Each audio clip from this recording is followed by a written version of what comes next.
and she goes inside. And Michelle will tell you that she and the defendant talked for a long time. They talked for over an hour, Michelle thinks. As a matter of fact, Michelle said the conversation went on and on and on. But Michelle's a friendly person, and she talked to her about all kinds of things. Pregnancy. She thought the defendant was pregnant. The defendant said she was pregnant. She talked about her own pregnancy. Michelle thought the defendant said that she was 2 weeks overdue, and Michelle thought, you don't look very big for being 2 weeks overdue, but she thought, what do I know? This is my first pregnancy. They talked about the men in their lives, and in fact, the defendant had a rabbit, and Michelle likes animals, so she played with the rabbit for a bit. After a while, Michelle thought, this conversation is going on too long. I need to wrap this up, and she got up to leave. And she realized the defendant didn't have any clothes that she wanted or anything that she needed. So she got up to leave, and she went downstairs to the front landing of this townhome. I'm going to show you the townhome in a minute. And Michelle looked down these stairs to the left, and then to the other side was the front door. And Michelle wanted to leave. But the defendant was insistent and said, you know what, I just remembered. I have some girl clothes downstairs on the first floor. And Michelle, being polite, said, okay, I'll go down there. Now, one thing that Michelle Wilkins did not know and could not have known at this time was that not only was the defendant not pregnant, but her relationship with David Ridley was on the verge of falling apart. And let me show you some text messages.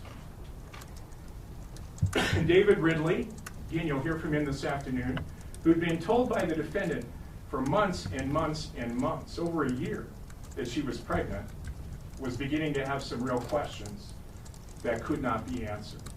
And she couldn't get the defendant to go to the doctor with her. They'd set up an appointment, something would come up. One time she faked a fall, and he kept trying to say, I gotta figure out what's going on. David had never had a baby before, and like many men that had never had a baby before, or as my wife would say, like many men, period, he wasn't very comfortable talking about things like pregnancy, but he knew something was wrong. So here we have some text messages back and forth between David and two of his friends. This is on March 2nd, a little over 2 weeks before the day of the attack. His friend says, I'm sorry to hear what's going on. David, a lot of fighting with family, almost kicked them all out yesterday. John, this is a text message conversation. D and the girls, yep. John says, F bro, I'm sorry that if you need anything. D, meaning Dynel, still hasn't had the baby. No, she's been lying to me when the little guy is going to be here. She has an appointment on the 16th, and if I don't go to this one and find out what the hell's going on, she's gone. Seriously, that's kind of effed up. Yes, it is. I know as much as you do about this baby. Something has always come up and went wrong every time I was going to the doctor with her, so I've never been to the doctor with her. Do you think she's trying to hide something from you? Yes, I do. I wish you would tell me what the F it is. And then with his friend Frank, 2 days later, again, this all comes off the cell phones that we worked during the case. Everything going okay on the home front? David, we all sat down and talked things out. She has an appointment on the 16th. If I don't get some answers, they will move out. Good to hear it's moving towards a more open and honest conversation, man. I made sure the girls were there so they know what's going on. They deserve to be. It's their life, too.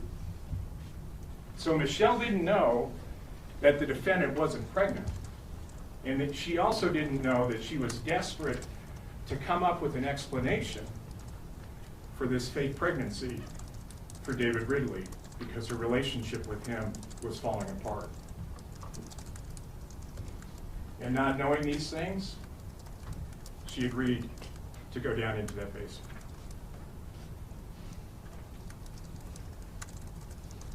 And it's in that basement, downstairs, where all hell broke loose.